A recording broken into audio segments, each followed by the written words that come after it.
卫生间作为家庭生活中使用频次最高的空间，在装修时，小编也是找过很多参考资料的。在面对网友们反馈中的这个别装那个不能装中，为大家整理了以下卫生间的8不装，先别急着排斥，认真看一看，也许对你有所帮助。因为别人的反馈不是胡说，都是用真金白银买来的经验教训。1. 不装木门。木门再怎么升级，它也是木门，遇水遇潮气会变形，严重的情况下甚至会掉漆开裂。网友@7秒记买的精装房，卫生间配的就是木门，还没住呢就开裂了。不想换门折腾了，找了个师傅改造一下。柠檬不酸，小户型没空间做干湿分离的，千万别装木门，变形都是轻的，掉皮开裂全是问题，还是老老实实装铝合金玻璃门吧。小编建议，除非你家是老旧小区，卫生间区域比较小，做不了干湿分离，或做便紧挨着门口，木门的隐私性要比铝合金玻璃门好，否则都建议装铝合金玻璃门。2. 不装石膏板和铝扣板吊顶。石膏板吊顶，说真的，现在还有人在卫生间装吗？卫生间潮气大，石膏板吊顶时间长就会掉皮发霉，谁装谁后悔。铝扣板吊顶风靡了好多年了，但是它真的不太好看，板小缝隙多，显着零碎不完整。网友反馈家有萌萌萌爆，当时脑袋一热，浴室用的石膏板入住2年已经掉成这样了，后悔透了。@zzz第一套房子装的铝扣板虽然缝多块小，但是怕石膏板发霉掉皮，没别的选择，再装房子就有蜂窝大板吊顶了，既完整好看还不怕潮。小编建议蜂窝大板吊顶，虽然造价可能会高一点，但它既兼顾了石膏板的完整性，同时还有铝扣板的耐用性，无论是从清洁角度还是后期的拆卸维修都是最优选择。3. 不装哑光砖和亮光砖。哑光砖表面有颗粒感，不好打理卫生，时间越久越显脏。亮面瓷砖虽然光滑好擦，但防滑性一般，流水印的话也很明显，而且光线好的时候反光严重有光污染，采光好的楼层不建议装。网友反馈放飞梦想 RE， 我最后悔的一件事就是卫生间用哑光砖，太容易脏，鞋上稍微带点土，一粘水就脏一片，基本上几天就得用清洁剂使劲刷，一瓶清洁剂都用不了1星期。哑光砖深坑。怼怼妈育儿，千万不要用哑光，也不要用亮光，有光污染，要用柔光砖，摸上去还是很滑的，但是不反光不脏。小编建议，之所以推荐选择柔光砖，因为从清洁角度来讲，比表面有颗粒感的哑光砖好打理卫生，表面不会藏污纳垢。从安全角度来讲，柔光砖也要比亮光砖安全性更高一些，无论是防滑性还是光污染情况都会更好一些。4. 不装黑色花洒。小编以过来人的身份，奉劝大家千万别买黑色花洒。黑色花洒偏哑光质地，给人感觉颜值很高，当初我也是冲着它的高级感买的，但是用过之后，它真的是属于谁用谁后悔的存在，尤其是北方区域，北方普遍水质偏硬，洗完澡即便擦干花洒上的水，干了之后依旧有白色水渍。网友反馈@cc 小八，本人纯装修小白，追求花洒颜值，黑色真的 YYDS， 但用了2个月，洗不掉的污垢简直恶心到家了。自己的亲身经历，我踩过的雷，希望大家避免。西耶，咱就是说别买黑色花洒了，水垢水渍简直顽固到想哭。最初为了高级感选了黑色花洒，刚装上确实高级，现在真是清理到想哭。我家这边水质硬，干了之后一片白。小编建议，不想工作一天很累了，好不容易洗个澡放松放松，还得清理顽固的水垢的话，建议大家选择颜值和好打理于一身的枪灰色或白色花洒。5. 不装淋浴房。淋浴房的功能主要就是防止水溅到淋浴区以外的地方，但照比它的功能来讲，它的弊端也非常多。首先就是造价很高，动辄大几千，而且装完淋浴房活动空间有限，很局促，对小户型特别不友好。其次，底下的挡水条有一定高度，稍有不慎就会绊脚，并且封闭挡水条的玻璃胶时间长会发霉变黑。最头疼的还是淋浴房玻璃面太多了，洗完澡不及时擦干净的话，水垢水渍超级难清理。网友反馈野原葵，让我看看是谁让玻璃门上的水渍折磨疯了。哦，原来是我自己。装修不要全听老一辈的话，什么干湿分离一定得用玻璃门淋浴房，一天不擦就是这副鬼样子，真恼火。葵在装修一定不装这玩意了，水垢黑霉清理无数次，轨道滑轮都换了好几组了，小编建议做个玻璃半隔离下沉式淋浴区，既起到了干湿分离的作用，同时也显着卫生间宽敞明亮，而且性价比也高。半隔离玻璃隔断几百块就能搞定，玻璃面露的也少，更方便打理卫生。6. 布装岩板一体盆。说到岩板一体盆，相信大家都不陌生，它因为颜值高、耐磨好，也确实火过一段时间。但是随着时间推移，它的硬伤也渐渐暴露出来了。首先就是掉落风险，因为它是用胶粘的，时间长重力原因就会出现岩板分离的情况。其次就是有卫生死角，特别是拼接处，时间一长就会因水的原因发霉变黑，藏污纳垢。网友反馈国庆岩板盆虽然好看，但是死角位置积水发黄长黑霉，才用了半年啊，几乎每天都要花时间刷一刷这个盆。小编建议选择技术成熟的陶瓷一体盆。陶瓷一体盆是由高温一体成型烧制而成的，釉面光滑，不容易流水垢，真正一体，没有掉落风险，而且坚固耐用，性价比还高。7. 布装直排下水。卫生间浴室柜下面布装直排式下水，因为它的弊端显而易见，首先就是打理卫生麻烦，有卫生死角，其次就是影响美观。网友反馈一条装修咸鱼，浴室柜下水千万要自己盯紧装修公司。装修前我做的功课，浴室柜排水做强排美观，没有卫生死角，也跟装修公司说了，答应的好好的，但是到房子验收的时候就变成地排了，好丑。小编建议卫生间浴室柜还是建议做强排式下水，一是好打理卫生，不愿意自己打理柜子底下卫生的时候，扫地机器人就可以打扫了；二是美观整洁，颜值提升不止1倍。8. 布装悬挂式马桶。现在很多人选悬挂式马桶，因为对比传统马桶来说，悬挂式马桶看起来更轻盈，颜值很高，而且占地面积也小，也更方便打理卫生，没有卫生死角。但是悬挂式马桶弊端也比较明显，一是价格普遍偏高，动辄几千元；二是施工和维修麻烦，因为水箱是嵌入在墙里的，一旦马桶水箱出现问题，需要把墙体刨开维修，费人力费物力；三是安装高度问题，预留高度太低，依旧不好打理卫生，预留过高的话，上厕所还得踮脚。网友反馈@W印印。悬挂式马桶大翻车，欲哭无泪啊！装修每一天都在妥协，我选悬挂式马桶就是为了好打理卫生和好看。可验收一看，马桶离地才7厘米，任何扫地机器人都进不去，已经失去悬挂式的意义了，不如买个正常马桶了，还贵。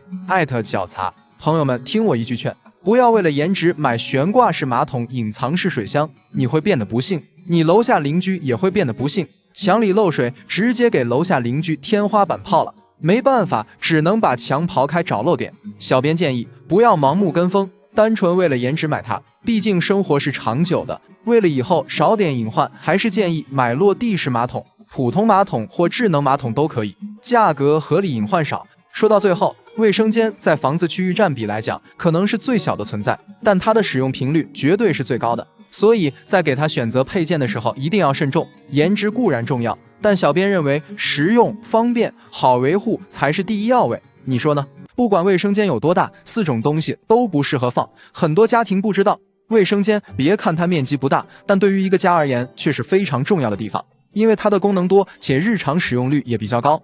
比如咱们日常的洗漱、洗澡、如厕，甚至洗内衣、内裤等等，基本都会在这个地方完成。因此在我看来，保持整洁干净的卫生环境是必不可少的。但是不可否认，大部分家庭的卫生间都是暗卫，也不通风，所以这个区域也往往比较阴暗潮湿，自然也会更容易滋生细菌。如果还乱放东西的话，很可能会对自己和家人的健康产生不好影响。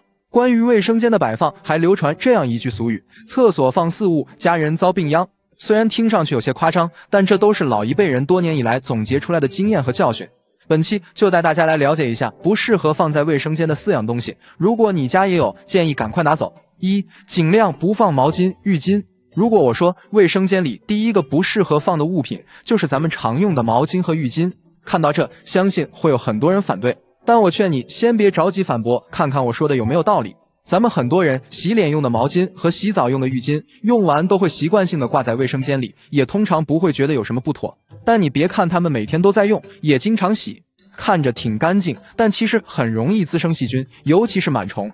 这是因为很多房子的卫生间都是没有窗户的，自然不通风，即便少部分是有窗户的户型，也不容易晒到太阳。那洗脸的毛巾和浴巾长时间放在阴暗潮湿的环境里，不仅会产生异味，还会变成培养细菌和霉菌的温床。因此建议大家每次用完的毛巾最好把它挂在通风和有光照的地方，比如自家的阳台，这样能起到快速晾干和杀菌的作用。如果阳台不方便晾晒，必须挂在卫生间的话，建议选择安装电热毛巾架，用过的毛巾浴巾快速烘干后第一时间收到柜子里，避免因潮湿产生的异味和细菌。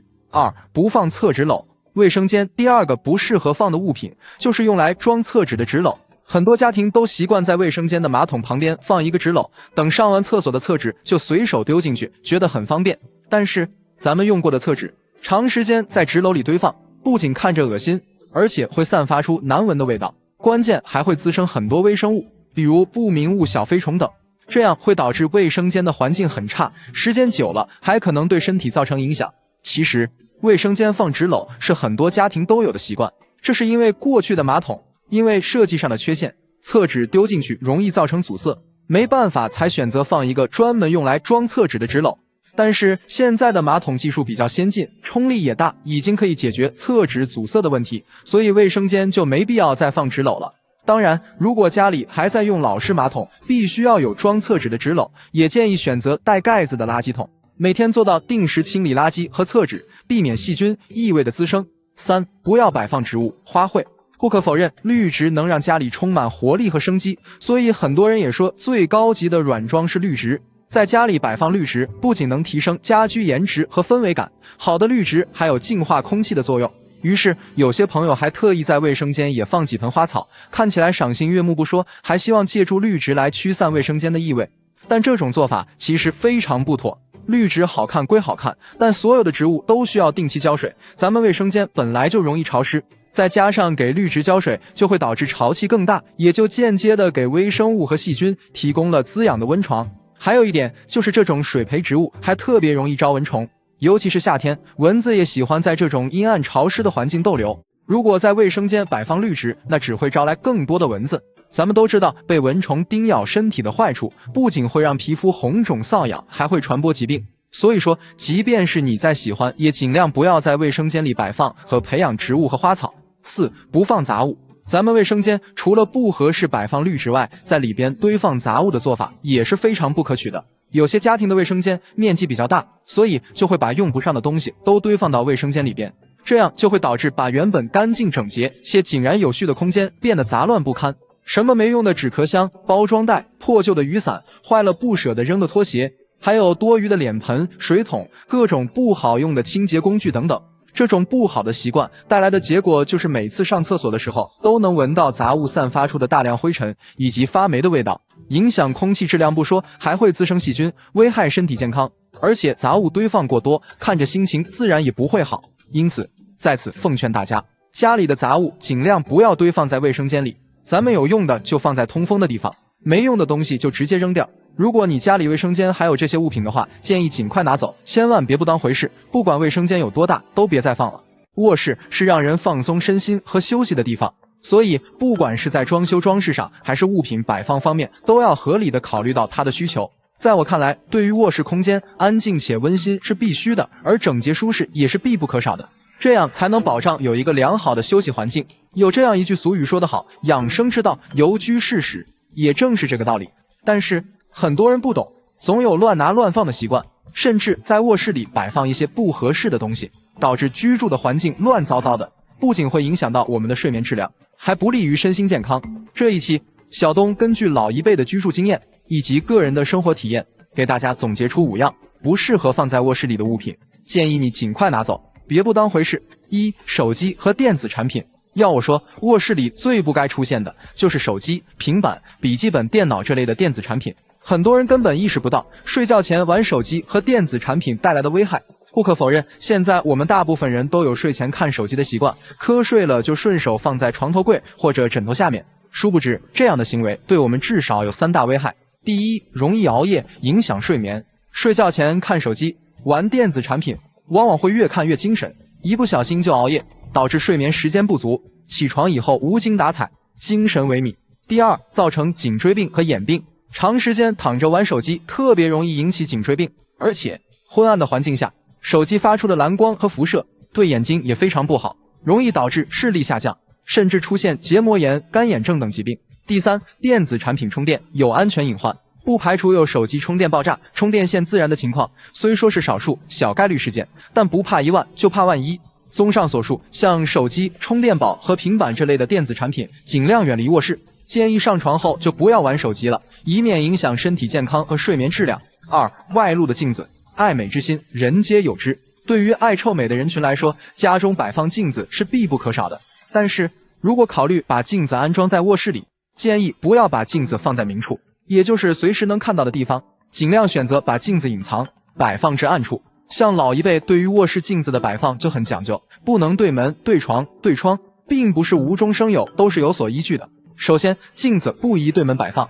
晚上进房休息，在昏暗的环境下，一眼就看到镜中自己的身影，很容易被吓一跳，不利于睡眠休息，也影响财气运势。其次，镜子不宜对床摆放，镜子会有反射光，长此以往会造成神经衰弱和睡眠质量差。还有，晚上迷迷糊糊的起夜，很容易被吓到。另外，镜子不宜对窗摆放，一方面镜子反光会很刺眼，也不方便使用；另一方面，镜子遭到暴晒会缩短使用寿命。所以在此也奉劝各位，对于卧室镜子，尽量选择隐藏安装，比如在衣柜里做隐藏穿衣镜，或放置在门的后面，实在不行还可以用装饰画做遮挡。3. 劣质的毛绒玩具，很多女孩子都有一颗少女心，特别喜欢在卧室里摆放一些或可爱或卡通的毛绒玩具。但你不知道的是，市面上很多劣质的毛绒玩具，因为生产成本低廉，用的普遍都是黑心棉，很容易甲醛超标，释放大量有害物质，非常不利于身体健康。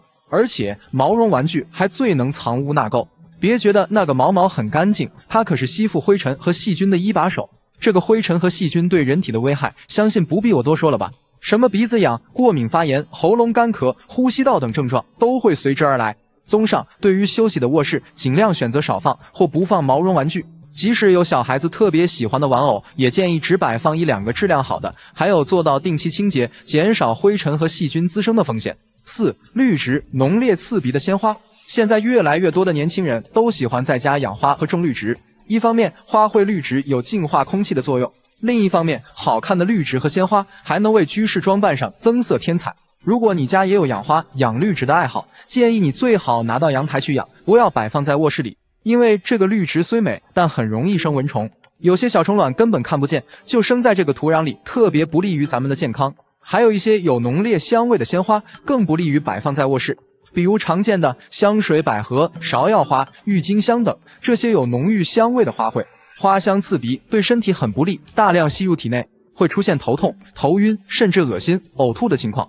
此外，部分人还会对花粉过敏，出现打喷嚏、身上起小红疹的症状。因此，为了避免出现上述的情况，危及自身健康，影响睡眠质量，尽量选择不要把绿植和花卉养在卧室里。5. 垃圾桶、垃圾袋。在日常生活中，很多人为了方便，都习惯性的在卧室床头或附近放个垃圾桶，这样就能随时把垃圾扔进去。对于这种生活习惯，大家也都习以为常，司空见惯了，没觉得有什么问题。但我劝你别这么做，原因有2点。其一，你扔完垃圾的垃圾桶或垃圾袋，很多时候并不能及时清理，这就会给卧室带来脏乱差的环境，不利于休息。其二，装满垃圾的垃圾桶还会散发出难闻的气味，甚至产生很多小飞虫，不但空气质量下降，而且晦气容易侵入身体，影响健康不说，睡眠质量也会随之下降。所以说，家里的垃圾桶建议还是选择放置在厨房或卫生间这种不久待的地方。如果实在改不掉随手扔垃圾的习惯，扔完垃圾也要及时清理。好了，以上就是不适合放在卧室里的5样东西，并不是说老一辈过于传统封建，都是有所依据的。对于卧室空间，不管是装修装饰还是物品摆件，尽量以简洁利落为大前提，才能收获干净舒适的居住体验。家用电器在生活中的重要性不言而喻，但是对于一些新型电器，大家对他们的看法却是褒贬不一，好像装与不装都会带来一系列的问题，让人纠结不已。比如下面分享的这4种家电，装了的和不装的网友都纷纷喊后悔。那到底要不要装？或许看完本期内容对你会有所帮助。1. 净水器。家用净水器号称是可以改善用水水质、提高饮水健康的一种新型厨房家电，也是代表家居生活品质感的电器之一。没装的人后悔。网友艾特汤圆很圆，当初功课没做足，只装了前置过滤器，没装净水器。前置只是起到初级过滤的作用，过滤出来的水不能直接喝，平时也就拿来洗洗菜和水果。想要泡茶或者喝干净的水，还得买矿泉水，或者去小区楼下打纯净水，太费事了。装了的人也后悔。网友艾特小妖歪，我家是新小区，又是高层2次供水，担心水质差影响口感，花大几千装了净水器。但说实话，这东西不是一劳永逸的，装了后期还需要维护，滤芯每年都要定期更换，不然堵塞影响水流不说，还会造成2次污染。而且这个净水机还会产生废水，满了之后要人工倒掉，不仅浪费，还比较麻烦。后悔装了净水器，不如喝桶装水方便。小东建议，说实话，绝大部分城市自来水都是合格的，烧开了喝完全没问题。但如果你家水质不好，水垢较多，或者自来水有漂泊粉的味道，那安装净水器很有必要，可以改善水的口感。但也要考虑后期的换新成本，不然买得起用不起，还不如直接喝矿泉水省心。2. 洗碗机号称是缓解家庭矛盾、解放双手的神器，比手洗的干净省水不说，同时还能消毒、杀菌、存储碗筷，完全取代消毒柜。没装的人后悔。网友艾特幸福的西兰花，真后悔没有预留洗碗机位置，相信没人会喜欢洗碗吧。我家当时水电结束，想装的时候说不好改了，老公安慰我说他洗，后来啪啪打脸。最近老是刷到洗碗机提升家庭幸福感，越发的后悔了。装了的人也后悔。网友艾特空空的2030师，清洗前摆放是真的麻烦，根本不存在彻底解放双手，稍微放不对就洗不干净。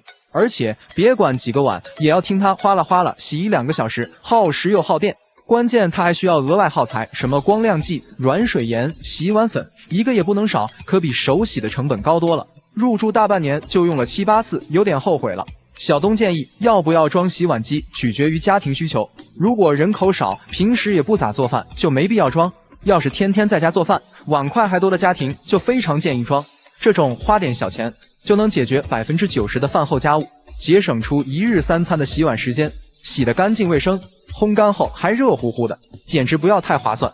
3. 中央空调制冷效率高，舒适感强，隐藏式安装，装修颜值也高，更节省空间，堪称是提高生活品质感的标配。没装的人后悔。网友艾特向生活比个耶，我家房子本来就小，客厅又多出一个立式空调，占地不说，还很不方便，而且说到底也不如中央空调美观有档次。后悔没装中央空调，这种贵机风感也没办法和中央空调媲美。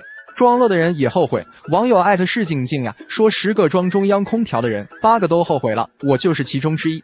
花大几万装的品牌中央空调，6匹1拖6，夏天的电费高的着实惊人，一个月基本都在2000度左右。还有中央空调的噪音还大，晚上开呼呼的声音非常明显，而且制热效果也很一般，和普通挂机差不太多，功能又少，维修还麻烦。小东建议，中央空调在装饰上可以与吊顶融为一体，整体美观性绝对更胜一筹。而且出风时不会直吹人，室内温控能力也强，舒适感是柜挂机不可比拟的。但中央空调压层高，维修难，耗电高，噪音大，也是实打实的缺点。所以中央空调更适合安装在大户型或者别墅用户使用。户型小、房间不多的普通住宅，还是使用柜机或挂机，性价比更高。4. 零冷水热水器。什么是零冷水？说的直白一点，就是有了这个功能，热水是即开即热，让你洗澡和淋浴时体验到秒出热水的幸福感。没装的人后悔。网友艾特最爱这小曲，我家热水器安装在厨房，没装零冷水的。厨房水管离得近，差不多10秒内就能出热水，但卫生间离得远，大概1分钟左右才会出热水，等待时间长不说，还浪费水，有些后悔了。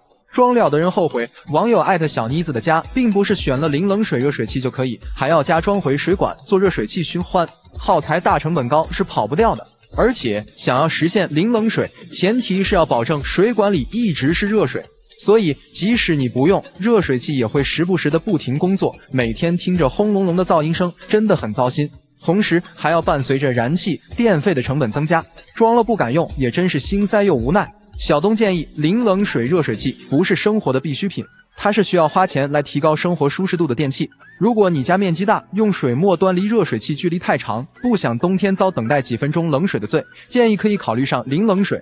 否则房子面积小或者不介意多等一会出热水的话，不装淋冷水省钱。以上这4种家电都是生活中口碑2极分化的电器，有人把它们当成宝，用过直呼真香，也有人对它们嗤之以鼻，用过几次就闲置吃灰了。因此建议大家考虑入手前要权衡好自己的实际需求，别白白花了冤枉钱，交了智商税。现在新房装修，家家户户都会安装取暖设备，目的是为了温暖的度过冬天。说到取暖方式，目前有很多种形式，不管是空调也好，暖气片也罢，都是不错的选择。当然，要说舒适性最好的，还得是地采暖。地暖的优势在于热量分布合理且均匀，从脚到头让温度逐渐散开，舒适性极佳。可以说，在近些年获得众多家庭的青睐。而且，地暖管是隐藏铺设在地下，更节省空间，装修美观性也高，对于家具的摆放和布局也不受任何影响，因此也一度成为很多大宅和别墅住户的标配。但随着时间的推移，现在装修选择铺设地暖的业主越来越少了，甚至装过地暖的家庭都后悔了，很少建议别人装。这是什么原因导致的呢？那曾经红极一时的地暖，为何如今会跌下神坛，失宠了呢？在我看来，原因也很简单。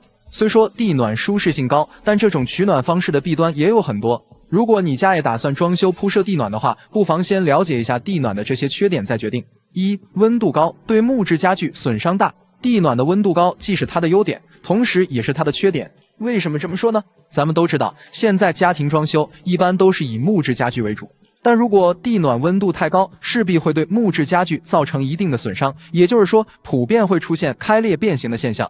不相信的话，来听听来自河南网友小树的分享。北方就不配用实木家居，本来柜子就一条小缝，地暖开了之后，开裂加速，裂得快塞进去手指头了。昨天又发现实木餐桌也裂了。还有网友落叶反馈，家里开了地暖后，发现很多块地板边缘翘起，有的甚至断裂了，不知道怎么办才好。综上所述，大家也不难发现，这也是很多家庭开始嫌弃地暖的原因之一。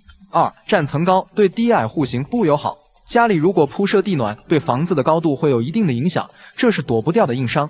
因为地暖自身的管材就有一定的厚度，铺设在地面上之后，还需要砂浆、混凝土回填、找平地面，所以整个施工完工后，就会降低整个房间的高度，至少要牺牲掉8至10公分的层高。要是层高在 2.8 米以上的住宅，可能影响还不大。